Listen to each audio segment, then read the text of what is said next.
সম্মানিত ভিউয়ার্স, আসসালামু আলাইকুম ওয়া রাহমাতুল্লাহি ওয়া বারাকাতুহু। আশা করি সবাই আল্লাহর অশেষ রহমতে ভালো আছেন, সুস্থ আছেন। এই চ্যানেলে আরেকটি নতুন গুরুত্বপূর্ণ ভিডিওতে আপনাদের সবাইকে স্বাগতম।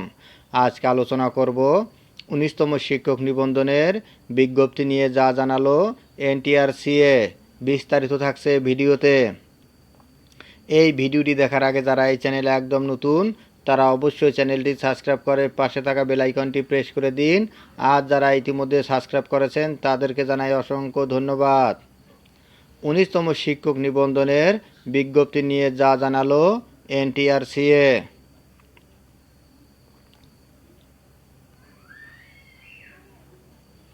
19তম শিক্ষক নিবন্ধনের বিজ্ঞপ্তি আগামী বছর প্রকাশ করতে চায় বেসরকারি শিক্ষক নিবন্ধন ও প্রত্যয়ন কর্তৃপক্ষ এনটিআরসিএ।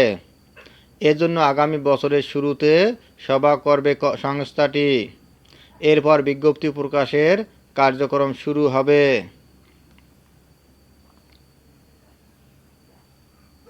বৃহস্পতিবার 5 ডিসেম্বর এনটিআরসিএর পরীক্ষা মূল্যায়ন ও প্রত্যয়ন শাখার একাধিক কর্মকর্তার সঙ্গে আলাপকালে এ তথ্য জানা গেছে।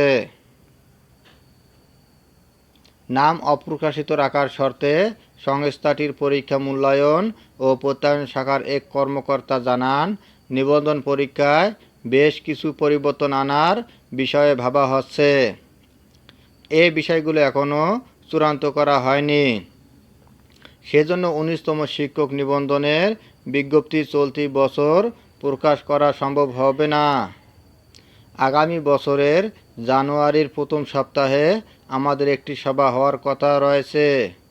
ওই সভায় বিজ্ঞপ্তি প্রকাশের বিষয়ে সিদ্ধান্ত নেওয়া হতে পারে।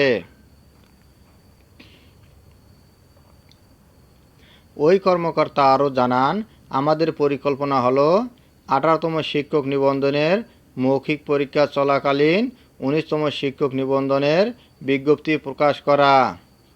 আমরা সেভাবেই আগাচ্ছি।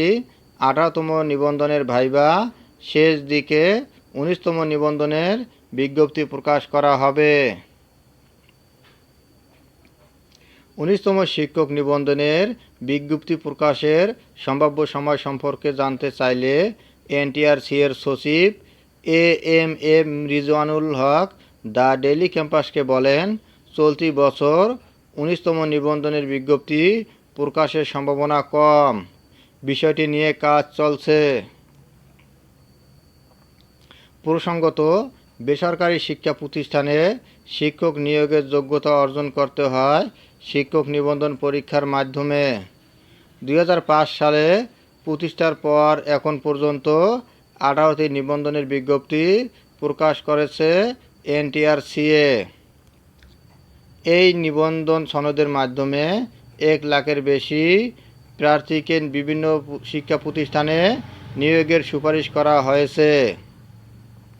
ধন্যবাদ জানিয়ে বিদায় নেওয়ার আগে আবার অনুরোধ জানাই, যদি ভিডিওটি ভালো লাগে এবং সর্বশেষ শিক্ষামূলক আপডেট ভিডিও পেতে চান তাহলে অবশ্যই চ্যানেলটি সাবস্ক্রাইব করুন। ধন্যবাদ সবাইকে।